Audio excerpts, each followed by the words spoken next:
जंगल में बहुत सारे पशु पक्षी मिलजुल कर रहा करते थे। उसी जंगल में लाडो नाम की चिड़िया अपने 2 बच्चों के साथ रहती थी। लाडो बहुत मेहनती और दयालु चिड़िया थी। दिन होते ही अनाज की खोज में जाना और शाम होते ही वापस आकर अपने भूखे बच्चों को खिलाना, यही लाडो का काम था। उसके पड़ोस में ही बुलबुल चिड़िया रहती थी। उसके भी 2 बच्चे थे। उसका घर मिट्टी का था। उस वजह से उसे गर्मी के मौसम से बड़ी राहत मिलती थी। चलो बच्चों, अब नहाने का समय हो चुका है। चलो चलो नहाने। नहीं मम्मी, हमें नहीं नहाना। हम घर से बाहर कहीं भी नहीं जाते। फिर भी आप हमें रोज रोज नहलाती हो। अरे बच्चों, तुम दिन भर खेलते रहते हो, इस वजह से तुम गंदे हो जाते हो। अगर रोज नहीं नहाओगे तो तुम्हारे पंखों से बदबू आने लगेगी। बुलबुल के बच्चों को नहाना पसंद नहीं था, फिर भी बुलबुल उनको जबरदस्ती से नहलाती थी। बुलबुल ने अपने बच्चों को नहलाया और उनको घर के ऊपर सूखने के लिए बाहर खड़ा कर दिया। चलो, अब मेरे काम का समय शुरू हो जाएगा। जंगल के पंछी एक एक करके मेरे स्विमिंग पूल में नहाने आएंगे। बुलबुल बहन, क्या मैं मेरे बच्चों को नहलाऊं? हाँ हाँ, क्यों नहीं, पर तुम्हें पता है ना, एक बच्चे को एक बेरी। हाँ हाँ, मुझे मालूम है। ये लो 2 बेरियां। रानो भी अपने बच्चों को नहलाने लगी। एक एक करके जंगल के सारे पंछियों ने अपने अपने बच्चों को नहलाया। लाडो भी अपने बच्चों को नहलाना चाहती थी। वो बुलबुल के पास चली आती है। बोलो लाडो, क्या काम है? बुलबुल बहन, मुझे भी मेरे बच्चों को नहलाना है। हाँ हाँ, क्यों नहीं, लाओ फिर 2 बेरियां। अभी तो मेरे पास बेरियां नहीं है। बहन, जब मैं पहाड़ी इलाकों में जाऊंगी तब बेरियां लेकर आऊंगी और तुम्हें दे दूंगी। नहीं नहीं, ऐसा नहीं चलेगा। बेरियां नहीं तो स्विमिंग पूल में एंट्री भी नहीं। ठीक है बच्चों, चलो।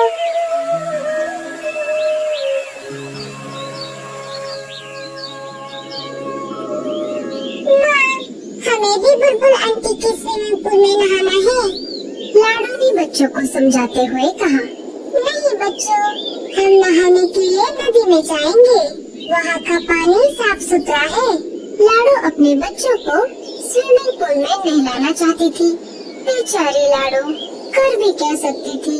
बेरियों का पेड़ ऊंचे पहाड़ी पर था और लाडो अपने बच्चों को अकेला घर पर छोड़कर उतनी दूर नहीं जाना चाहती थी।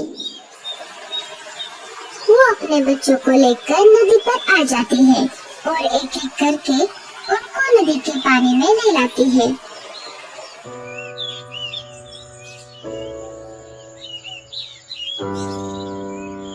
अरे लाडो, ऐसे उदास क्यों बैठी हो? क्या कुछ परेशानी है? अरे नहीं कालू भैया, ऐसी कोई बात नहीं है। सोनू मोनू को बुलबुल चिड़िया के स्विमिंग पूल में नहाने की बहुत इच्छा है, लेकिन वो नहाने के बदले बेरियों की मांग कर रही है और अभी तो मेरे पास बेरियां नहीं है। बेरियां लाने के लिए मुझे ऊंची पहाड़ी पर जाना होगा, पर मैं मेरे बच्चों को घर पर अकेला छोड़कर उतनी दूर नहीं जा सकती। बस इतनी सी बात, मैं हूँ ना, मैं पहाड़ी इलाकों में जाकर बेरियां ले आऊंगा। बड़े आए जाने वाले। क्यों जी, आपके पास कोई दूसरा काम नहीं है क्या? ना बीवी है ना बच्चे। आप एक काम करो, सारे पंछियों के काम फुकट में करो। अरे गोरी, मैं तो ऐसे ही कह रहा था।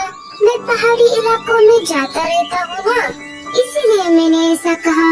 तुम भी ना गोरी। बहुत दिनों से जग्गू सेब मांग रहा है, क्या आपने लाकर दिया? कोई जरूरत नहीं है किसी की मदद करने की। अब सीधा मेरे साथ घर चलो। कालू कौवा वहाँ से चला जाता है। मम्मी, मुझे भी स्विमिंग पूल में नहाना है। अरे जग्गू, तुझे नहाने की कोई जरूरत नहीं है, तू तो वैसे भी साफ सुथरा है।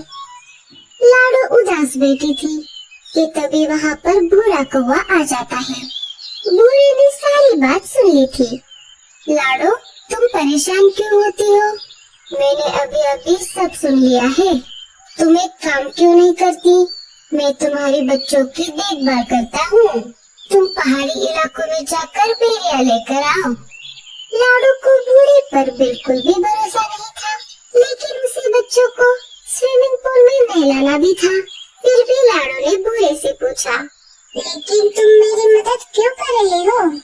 अरे, मैं भी बहुत दिनों से बेरिया खाने की सोच रहा हूँ।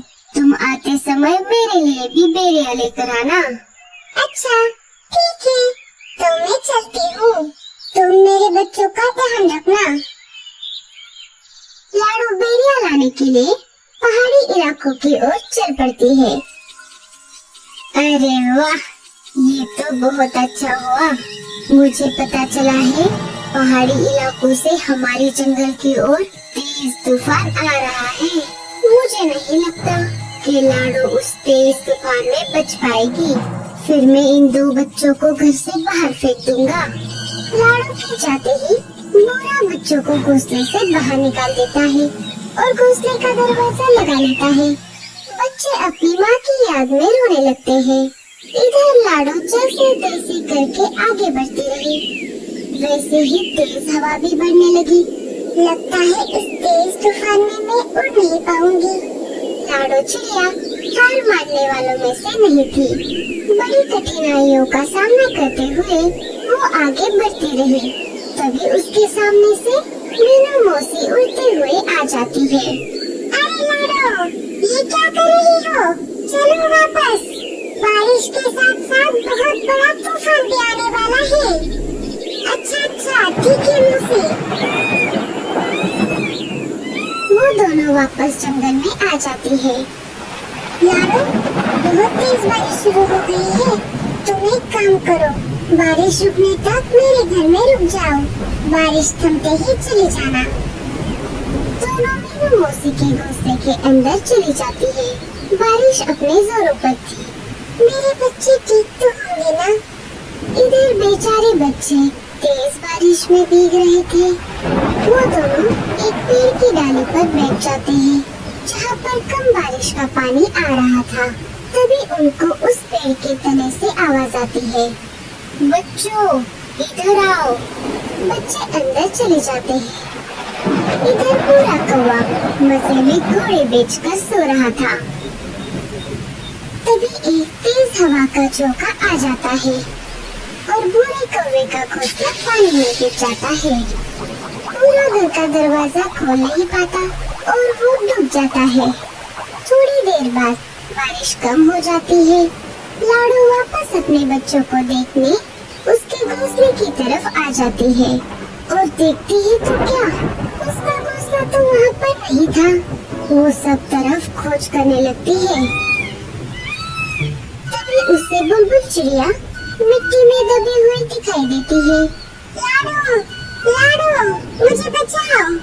मेरा मिट्टी का घर बारिश में गल गया और मैं मिट्टी में धंस गई। अपनी जान की परवाह न करते हुए लाडो बुलबुल चिड़िया को गीली मिट्टी से बाहर निकालती है। लाडो, मुझे माफ कर दो। मैंने तुम्हारे साथ बहुत बुरा बर्ताव किया। लाडो बुलबुल को कुछ न बोलते हुए अपने बच्चों को खोजने लगी। तभी पेड़ के तने से बच्चे बाहर आ गए और अपनी माँ को पुकारने लगे, माँ, हम यहाँ पर हैं। लाडो अपने बच्चों को देखकर बहुत खुश हो गई। अरे मेरे बच्चों, तुम कहाँ पर गए थे?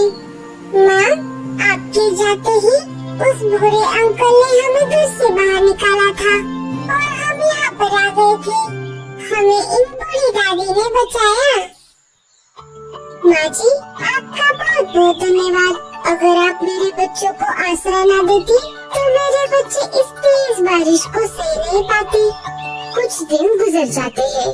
फिर एक दिन सारे पंछी मिलकर जंगल के बीचों बीच खुले मैदान में एक बड़ा छोटा सा स्विमिंग पूल बना देते हैं जिसमें वो रोज नहाने लगते हैं। दोस्तों, आपको स्विमिंग पूल में नहाना अच्छा लगता है या नदी में? हमें कमेंट्स में जरूर बताना। और स्टोरी अच्छी लगे तो लाइक, शेयर और सब्सक्राइब जरूर करना।